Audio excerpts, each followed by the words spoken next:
I think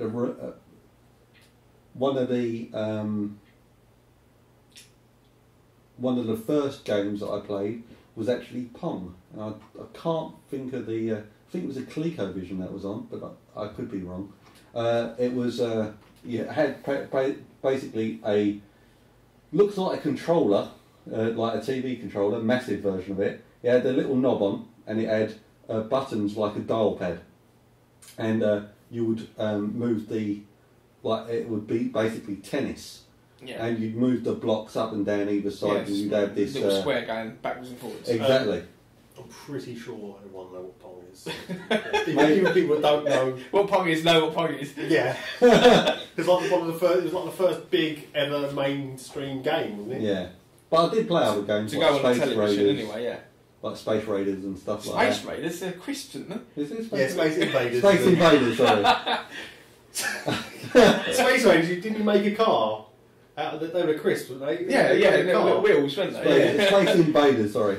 But also there was what was it called? Mousetrap, I think it was, with a little dog, and you were a little mouse. That's a board game. You were a little mousetrap.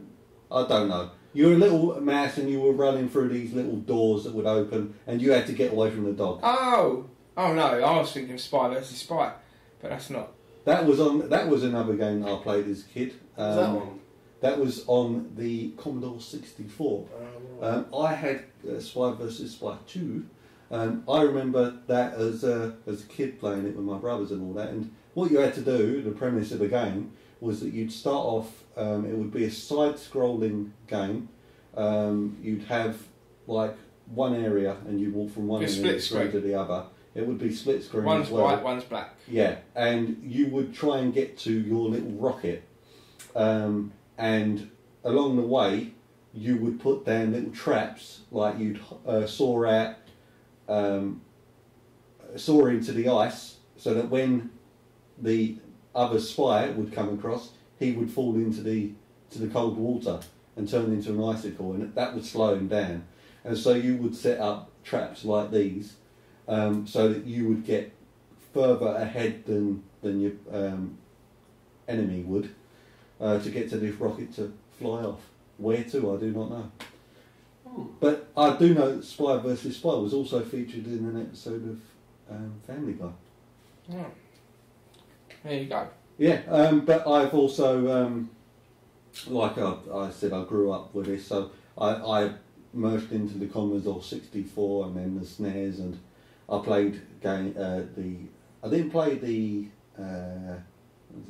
Sega Saturn. I never played that, but I had a little go at that. We rented it out when you could rent consoles. I rented that one out. Did you? Yeah, and played Virtual Fighter, which was the only good game on that in my opinion.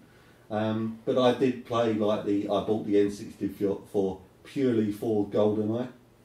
Anyone like GoldenEye? Yeah, of course. Yes. You look back at it now, oh, blimey.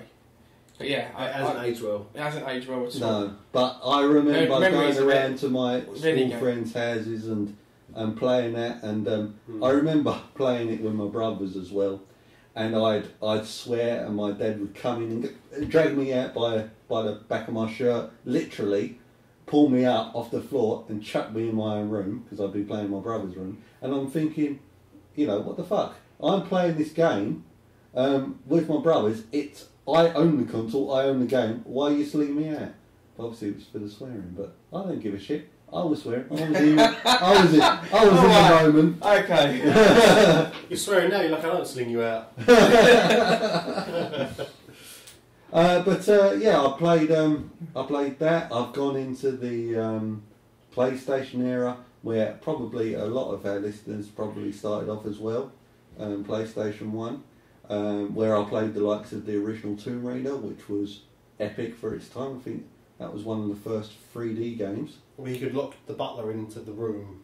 Yeah, that's the first thing you did when you played it. The butler was so annoying. I think that's what put me off Tomb Raider. I remember that. He was perverted, wasn't he? Yeah, he was, yeah. Yeah, he made a little perverted sound, but also he was freaky. It would follow you about everywhere. I remember running into the maze in the garden area, and he would follow you in there. And I'm thinking, just get the hell away. I didn't know at that stage to lock the butler away.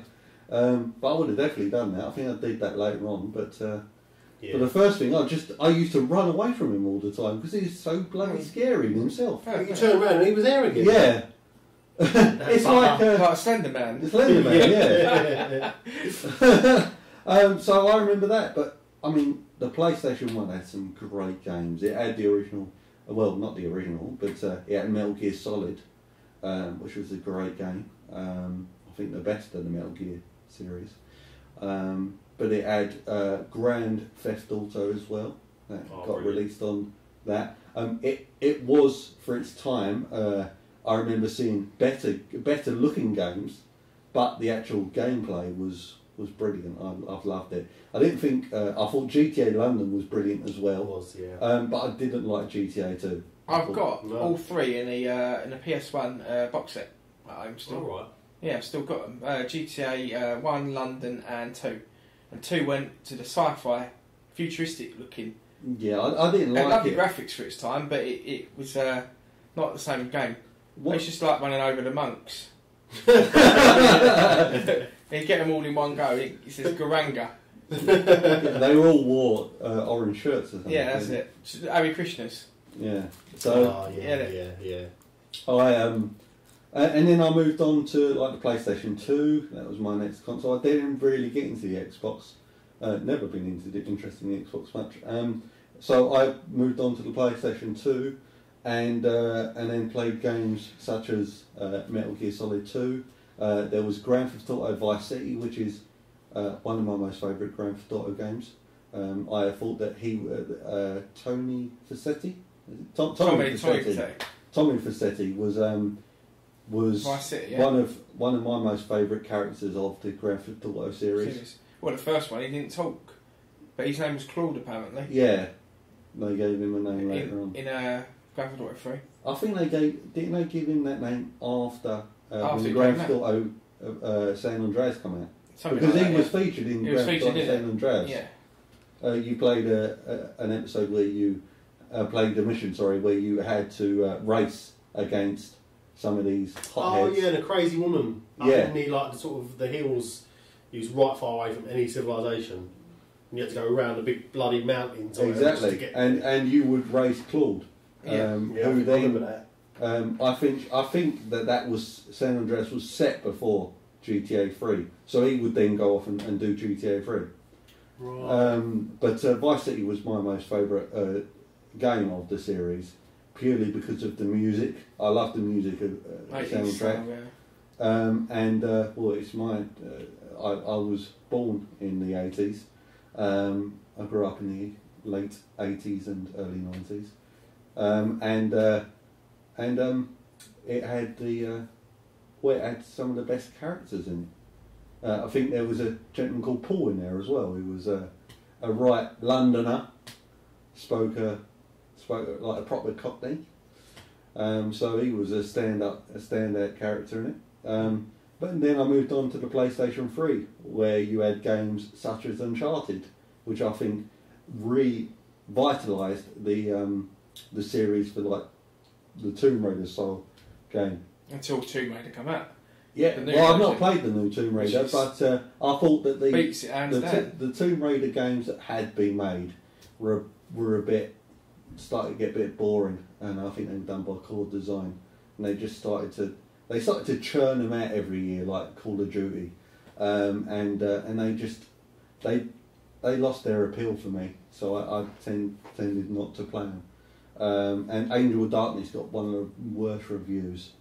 That was just, and I played it was diabolical. I turned it off after 5 minutes. I just did not like the game. Boring as hell. Sound like you? Yeah, and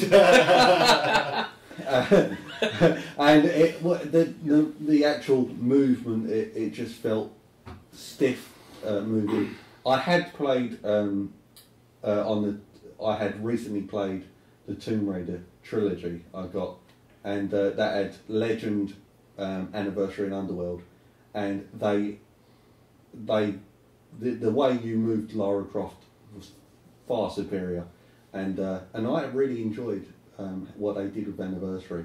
That was the original. What they done was they basically remade Tomb Raider 1, but they put in new puzzles as well, I think, as existing ones. They improved upon the quality of the graphics. It was Tomb Raider, I think, PlayStation 2, but upscaled to HD,